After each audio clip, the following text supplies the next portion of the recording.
Big boss ಮನೆಯಲ್ಲಿ ಜಂಟಿ concept ಇನ್ನೂ ಮುಗಿದಿಲ್ವಾ?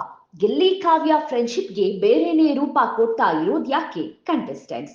ಯಾರಾಗ್ತಾರೆ ಈ ವಾರದ ಜೋಡಿ ಕ್ಯಾಪ್ಟನ್ಸ್? ಈ ವಾರ ಅಶ್ವಿನಿ ಗೌಡ ನಾಮಿನೇಷನ್ ಇಂದ ಪಾರಾಗಿರೋದು ನಿಜಕ್ಕೂ ಆಶ್ಚರ್ಯ.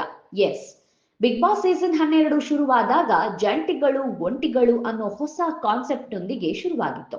ಆದ್ರೆ ಕ್ರಮೇಣ ಈ ಕಾನ್ಸೆಪ್ಟ್ ಮುಗಿದು ಎಲ್ಲರೂ ವೈಯಕ್ತಿಕ ಆಟ ಆಡೋಕೆ ಶುರು ಮಾಡಿದ್ರು. ಆದ್ರೆ ಗಿಲ್ಲಿ ಕಾವ್ಯ ವಿಷಯದಲ್ಲಿ ಇದು ಬದಲಾಗಿಲ್ಲ.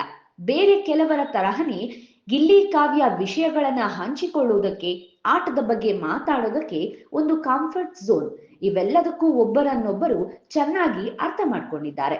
ಆದ್ರೆ ಉಳಿದ ಕಂಟೆಸ್ಟೆಂಟ್ಸ್ ಇವರಿಬ್ಬರ ಸ್ನೇಹಕ್ಕೆ ಬೇರೆ ಅರ್ಥ, ಬೇರೆ ಶೀರ್ಷಿಕೆ ಕೊಟ್ಟಿದ್ದಾರೆ. ನಾಮಿನೇಷನ್ ನಡೆದಾಗ ಗಿಲ್ಲಿ ಹೆಸರು ಬಂದ್ರೆ ಜೊತೆಗೆ ಕಾವ್ಯ ಹೆಸರು ಇರುತ್ತೆ, ಕಾವ್ಯ ಹೆಸರು ಬಂದಾಗ ಗಿಲ್ಲಿ ಹೆಸರು ಇರುತ್ತೆ. ಇದು ಪ್ರತಿ ಬಾರಿ ಸರಿ ಕಾಣುವುದಿಲ್ಲ. ರಾಶಿಕಾ ಸೂರಜ್ ಒಟ್ಟಿಗಿದ್ರೆ ಅದು ಸ್ನೇಹ, ಕಂಫರ್ಟ್ ಝೋನ್. ಆದ್ರೆ ಕಾವ್ಯ ಗಿಲ್ಲಿ ಒಟ್ಟಿಗೆ ಇದ್ರೆ ಅದಕ್ಕೆ ಬೇರೆ ಟೈಟಲ್. ಕಾವ್ಯ ಗಿಲ್ಲಿ ವಿಷಯದಲ್ಲಿ ಜಂಟಿ ಕಾನ್ಸೆಪ್ಟ್ ನ ಬಿಟ್ಟಾಕಿ ಆಟದಲ್ಲಿ ಮುಂದೆ ಹೋಗೋದು ಉತ್ತಮ. ಇನ್ನು ಈ ವಾರದ ನಾಮಿನೇಷನ್ ಪ್ರಕ್ರಿಯೆ ಮುಗಿದಿದೆ. ಆದ್ರೆ ಈ ವಾರ ಅಶ್ವಿನಿ ಗೌಡ ನಾಮಿನೇಟ್ ಆಗಿಲ್ಲ. ಕಳೆದ ವಾರ ಪೂರ್ತಿ ಅಶ್ವಿನಿ ಸೈಲೆಂಟ್ ಆಗಿದ್ದರಿಂದ, ಎಲ್ಲೂ ಜಗಳ ಮಾಡದೇ ಇದ್ದಿದ್ರಿಂದ ಯಾರ ಕಣ್ಣಿಗೂ ಬಿದ್ದಿಲ್ಲ ಅನ್ಸುತ್ತೆ. ಇನ್ನು ಈ ವಾರ ಬಿಗ್ ಬಾಸ್ ಕ್ಯಾಪ್ಟನ್ಸಿ ಓಟದಲ್ಲೂ ಟ್ವಿಸ್ಟ್ ಇಟ್ಟಿದ್ದಾರೆ. ಮುಂದಿನ ವಾರ ಕೇವಲ ಒಬ್ಬ ಕ್ಯಾಪ್ಟನ್ ಅಲ್ಲ, ಬದಲಾಗಿ ಇಬ್ಬರು ಜಂಟಿ ಕ್ಯಾಪ್ಟನ್ಸ್ಗಳು ಮನೆಯಲ್ಲಿ ಇರ್ತಾರೆ.